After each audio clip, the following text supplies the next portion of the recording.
नमस्कार, मैं प्रांशी राठौर और आप देख रही हैं नेक्स्ट 9 न्यूज। महाराष्ट्र की सियासत इस वक्त देश के केंद्र में चर्चा का विषय बनी हुई है। जैसा कि आप जानते ही हैं कि बीते साल 2022 में बगावत की गई एकनाथ शिंदे के साथ साथ 39 विधायकों के जरिए, और इन विधायकों की बगावत ने मुश्किलों को खड़ा कर दिया है शिवसेना के प्रमुख रहे और पूर्व मुख्यमंत्री उद्धव ठाकरे की। जी हाँ, ठाकरे परिवार इस वक्त तमाम बड़ी बड़ी चुनौतियों का सामना कर रहा है। इंतजार ये कर रहा है ठाकरे परिवार की आखिरकार सुप्रीम कोर्ट का क्या कुछ आखिरी फैसला होगा शिवसेना पार्टी के नाम और चुनाव चिन्ह पर। जी हाँ, आपको जानकारी दे दें कि इस वक्त महाराष्ट्र में सियासत शिवसेना पार्टी के नाम और चुनाव चिन्ह को लेकर ही गरमाई हुई है और शिवसेना पार्टी पर सुप्रीम कोर्ट में लगातार सुनवाई भी जारी है।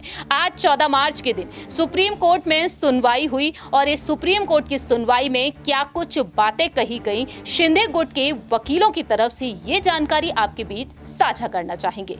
नमस्कार, मैं प्रांशी राठौर और आप देख रहे हैं नेक्स्ट 9 न्यूज। दरअसल शिवसेना पार्टी का नाम और चुनाव चिन्ह 17 फरवरी के दिन चुनाव आयोग के फैसले के मुताबिक शिंदे गुट को सौंप दिया गया। बीते साल जून के महीने में बगावत हुई। 29 जून को उद्धव ठाकरे ने इस्तीफा दिया सीएम पद से और 30 जून को यानी कि ठीक दूसरे दिन सुबह शपथ ग्रहण की गई एकनाथ शिंदे की तरफ से। अब सवाल यहाँ पर ये खड़े हो रहे हैं कि आखिरकार राज्यपाल ने वो हक क्यों दिया? राज्यपाल ने यहाँ पर बहुमत को देखते हुए फैसला सुना दिया क्या, या फिर यहाँ पर केंद्र में सत्ता में भारतीय जनता पार्टी है, इस वजह से यहाँ पर एकनाथ शिंदे कामयाब हो गए? देखा जाए अभी ये साफ स्थिति होती हुई नजर आ रही है, लेकिन सुप्रीम कोर्ट में जस्टिस DY चंद्रचूड़ के सामने किस तरह से अपनी बात को खुलकर रखा शिंदे गुट के वकील ने, उन्होंने क्या कुछ कहा, ये जानकारी आपको देना चाहेंगे हमारी इस खास रिपोर्ट के जरिए। एक बार फिर से आपको बताना चाहेंगे कि आखिरकार यहाँ पर वकील ने क्या कुछ कहा, जरा देखिए और समझिए इस रिपोर्ट के जरिए। नमस्कार, नेक्स्ट 9 न्यूज देख रहे हैं आप। आपके साथ मैं हूँ मानसी जायसवाल। महाराष्ट्र के एकनाथ शिंदे बनाम उद्धव ठाकरे विवाद पर सुप्रीम कोर्ट की संविधान पीठ में सुनवाई जारी है। सुनवाई के दौरान शिंदे कैंप की तरफ से वकील हरीश साल्वे ने कहा कि सिर्फ सुप्रीम कोर्ट का दरवाजा खटखटाने से सब कुछ नहीं सुलझ सकता। अदालत इस्तीफा देने वाले मुख्यमंत्री को वापस आने के लिए निर्देश नहीं दे सकती। जब भी कोई ऐसा सवाल हो, राज्यपाल को विश्वास मत के लिए बुलाना चाहिए। इसमें कुछ भी गलत नहीं है। लोकतंत्र को सदन के पटल पर चलने दे। SR बोम्मई मामले में यही स्थिति रखी गई है। फ्लोर टेस्ट बुलाकर राज्यपाल ने कुछ भी गलत नहीं किया। जहां तक नबाम रेबिया की बात है तो इस पर नए सिरे से विचार करने की जरूरत है। वकील हरीश साल्वे ने कहा कि अगर वास्तव में विश्वास मत होता तो क्या होता। इस अदालत ने कभी भी ये निष्कर्ष नहीं निकाला कि सदन में बने रहने वाले किसी व्यक्ति के लिए अयोग्यता की चुनौती का लंबित होना उस व्यक्ति को कानूनी रूप से अयोग्य घोषित नहीं करता है, जब तक कि उसे अंतिम तौर पर अयोग्य घोषित नहीं किया जाता है। जब तक अयोग्यता तय नहीं हो जाती तब तक सदन की कार्रवाई में भाग लेने और मतदान करने का अधिकार है, लेकिन इसका मतलब ये नहीं है कि सिस्टम और कोर्ट शक्तिहीन है। यदि ये पाया जाता है कि अयोग्य ठहराए गए लोगों की एक बड़ी संख्या द्वारा विश्वास मत को प्रभावित किया जाता है तो कोर्ट द्वारा हस्तक्षेप किया जाना चाहिए।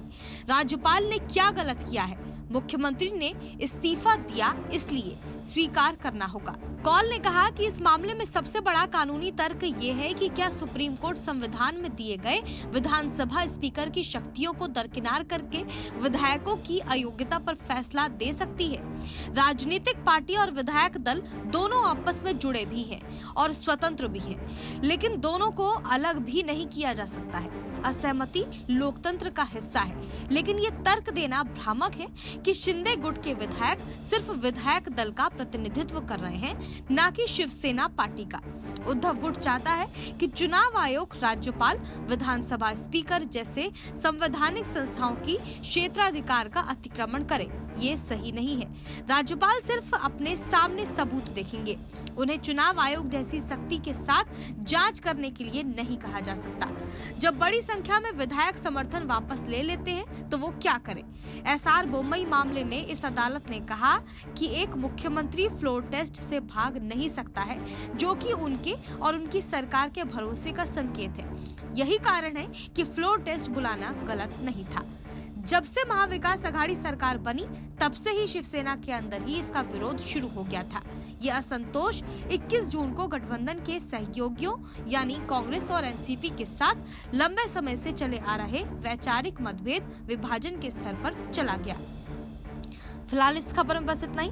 देश और दुनिया की तमाम बड़ी खबरों के लिए देखते रहिए नेक्स्ट 9 न्यूज। नमस्कार। जैसा कि आपने देखा जाना इस रिपोर्ट के जरिए कि किस तरह से एडवोकेट हरीश साल्वे ने यहाँ पर डंके की चोट पर अपनी बात को रखा। अब देखा जाए यहाँ पर वरिष्ठ वकील कपिल सिब्बल भी दलीलें रखते हुए नजर आए हैं, लेकिन आज हमारी इस रिपोर्ट के जरिए हमने शिंदे गुट की वकीलों की बातों को बताया। अब यहाँ पर सुप्रीम कोर्ट क्या कुछ अहम फैसला सुनाता हुआ नजर आएगा आने वाले वक्त में भी, क्योंकि देखा जाए तो 16 विधायकों की अयोग्यता के मामले में भी अब भी सुप्रीम कोर्ट में सुनवाई जारी है। लेकिन आपकी क्या कुछ राय प्रतिक्रिया है? क्या यहाँ पर उद्धव ठाकरे को ही शिवसेना पार्टी का नाम और चुनाव चिन्ह मिलना चाहिए या फिर एकनाथ शिंदे को? और देखा जाए तो 2024 में महाराष्ट्र में विधानसभा चुनाव होंगे साल के अंत में, और लोकसभा चुनाव भी होने वाले हैं साल 2024 में। और इन्हीं लोकसभा चुनाव की तर्ज पर यहाँ पर बीजेपी लगातार यहाँ पर जीत बोलने का दावा कर रही है, तो वही एनसीपी प्रमुख शरद पवार का कहना है पूरा विपक्ष अगर एकजुट हो जाता है, तो महागठबंधन अगर हो जाता है, तो बीजेपी को केंद्र से सत्ता से हटाया जा सकता है। लेकिन आप यहाँ पर कितना सहमत हैं उद्धव गुट से, महाविकास आघाड़ी गठबंधन से, या फिर आप सहमत हैं यहाँ पर शिंदे गुट से और बीजेपी से? ये आप कमेंट सेक्शन में अपनी राय रख सकते हैं। फिलहाल हमारी इस रिपोर्ट में इतना ही। बाकी की तमाम अपडेट्स के लिए आप देखते रहिए नेक्स्ट 9 न्यूज।